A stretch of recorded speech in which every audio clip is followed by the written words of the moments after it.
Hi, my name is Jake McIntyre, and I'm the writer, a producer, and an actor in the movie Run the Race with my best friend Trey. Hi, I'm Trey, and I'm an executive producer for the movie Run the Race. I told him, I said, Trey, I got an idea for a movie.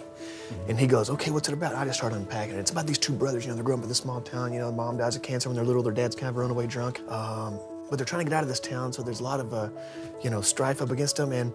But one brother believes in Christ and one doesn't, so it's about how God changes one brother's heart to the other brother. I just unpacked this whole thing, and literally for about a year, would just tell Trey every day, here's another scene I got, man. And finally he just goes, have you started writing this? I go, well, a little bit. He goes, no, I don't want to hear another word until you finish this script. I told him, if you don't write it, nobody will see it. I mean, that's the hard thing. I just talked to a student in chapel, same thing. I've got an idea for a story. I said, all right, write it. If you don't write it, nobody will see it. And so often when you've got this big dream, you don't know how to take that first step. I want to go be a pastor. I want to be a missionary. I want to write a movie script. Well, it starts with the first step. What do you do that's the first step that's moving you towards accomplishing that goal? So I just told him, dude, write it. Go get I told him, go sit in a hotel room, unplug a TV, and write for a weekend. So we wrote it in 2008, and then I was like, okay, I wrote it. And then nothing. Nothing happens because you're like, hey. Yeah. Plus, I didn't know what I was doing. I wrote it on Microsoft Word. It was 190 pages. I mean, I sent it to some friends. They were like, you wrote a mini-series, man. You didn't write a script.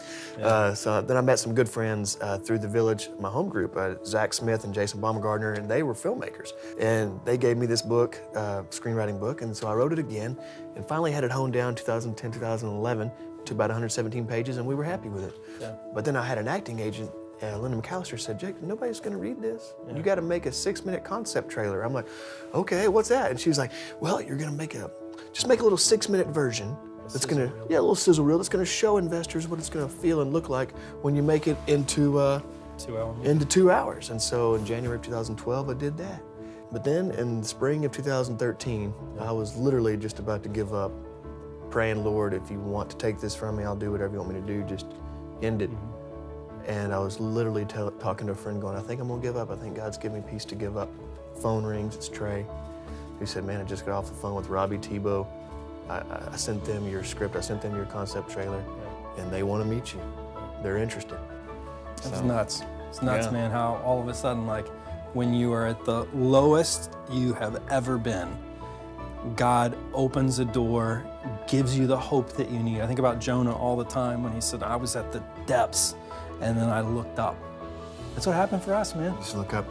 Well, it comes to a point on your heart to where I was telling them at chapel today, if right when I would be like, Lord, I'm okay if it's just me and you and nothing else. I'm really okay if you never make the movie. Then miracles will start happening. Then the phone would ring. People out of nowhere would say, fly to Nashville, come to LA. Yeah. We want to meet you, we want to invest. And just this snowball started happening. Yeah. But it all started whenever you just totally give your dream and your heart to Jesus and just say, I'm okay if it's just me and you.